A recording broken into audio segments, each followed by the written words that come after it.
Love Ed with Julie and MJ. How can you date with intentionality without getting too serious too soon? And how can you date with the end game of marriage in mind and not make a casual date or a first date just seem plain old weird? We're going to talk about that today on Love Ed with Julie and MJ. We have been walking through a discussion series called Purpose-Driven Dating, which we define like this: intentional time invested in one other person for the purpose of growing an intimacy that might lead to a life-giving, lifelong marriage. We start that definition with the word intentional and we end it with marriage. But how can you just enjoy a date, especially a first date, when you're thinking about such a serious topic as marriage? By remembering the purpose of dating. I thought the purpose was marriage. The end goal of dating should be marriage, but that can't be the purpose of dating. Your purpose can't be merely just to achieve the goal, especially not a goal that's so far outside your ability to accomplish all on your own.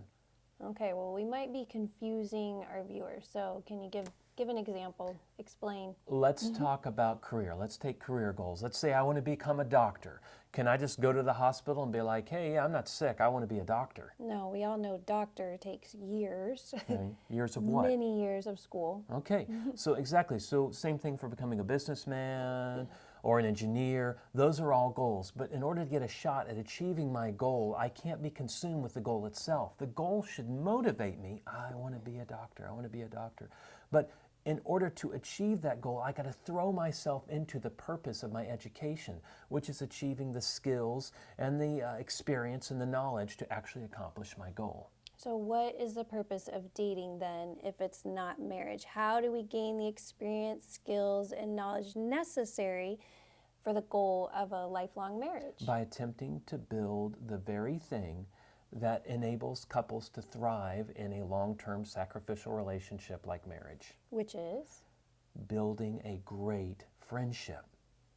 And that's what we mean in our definition of purpose-driven dating when we say growing in intimacy. So the goal of dating, we feel, should be marriage.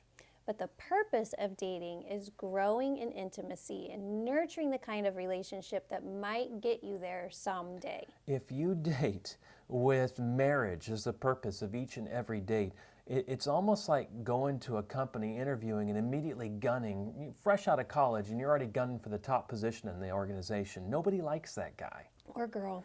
Too anxious. Too obnoxious. And that's why you'll come across that way to someone you're dating if you're completely consumed with getting promoted to marriage. I would like a marriage promotion, please. In addition to coming across over-anxious and obnoxious, it also hints at some serious issues like insecurity or selfishness or both. But if you can just throw yourself truly in each and every date into getting to know the person you're with and letting them get to know you, then you are securing the very experience and knowledge that you both need in order to make an informed decision about whether should this relationship go to boyfriend, girlfriend, should we go to engagement, should we go to marriage. Because maybe you'll find out they're really not such a good friend, or your friendship doesn't work out, or maybe you just don't play well together, don't get along. Or maybe you discover that you mesh really well with the way you view the world, think through issues, make decisions, work, and play together. Right, because at the end of the day, if you wind up in a great marriage, it's because you started out with a great friendship. That's right. And next week, we're going to give you some key perspectives to help focus that growth period in your dating time so you can make the most of it and arrive where you want to get to. So join us next week on Love Ed with Julie and MJ.